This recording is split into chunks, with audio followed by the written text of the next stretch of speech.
Hello friends, আসসালামু আলাইকুম। আজ রান্না করব গরুর মাংস। তো এখানে আমি কিছু গরুর মাংস ধুয়ে পরিষ্কার করে নিয়েছি।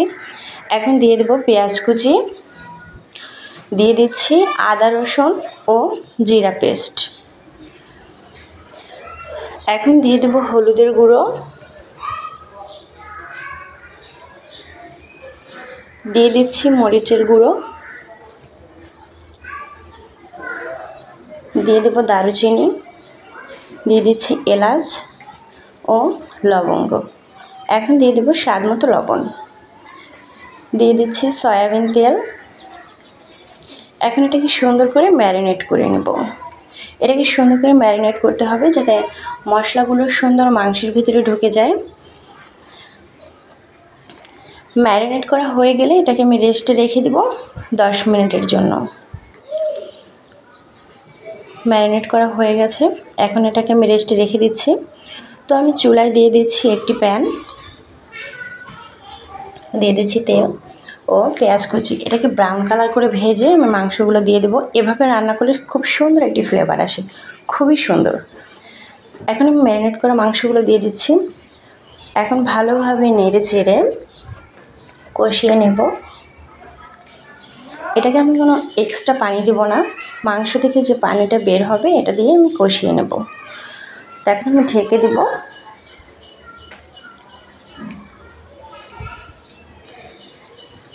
মাংস থেকে অনেকটা পানি বের হয়েছে, তো আমি কিন্তু এটা দিয়েই কষিয়ে নেব। আমি এক্সট্রা কোনো পানি মাংসতে অ্যাড করিনি।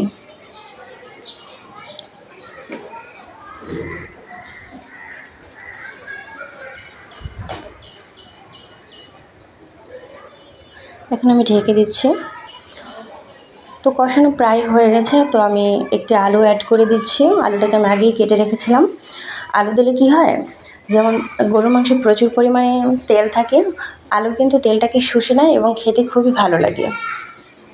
আর গরুর মাংসের সাথে আলুটা সবারই পছন্দ, আশা করি আমাদের খুবই ভালো লাগে। তো এখন ঢেকে আরও 5 মিনিটের মতো কষিয়ে নেব। কষানো প্রায় হয়ে গেছে, এখন দিয়ে দিচ্ছি পরিমাণ মতো ঝোল।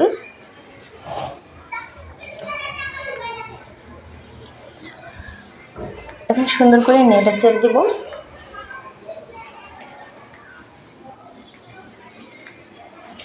এখন ঢেকে আরও 20 মিনিটের মতো রান্না করে নেব। তো রান্নাটি কিন্তু প্রায় হয়ে গেছে, আমি একটু নেড়ে চেড়ে দিচ্ছি।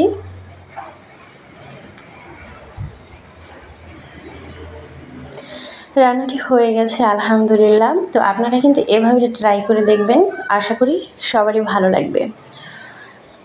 আল্লাহ হাফেজ।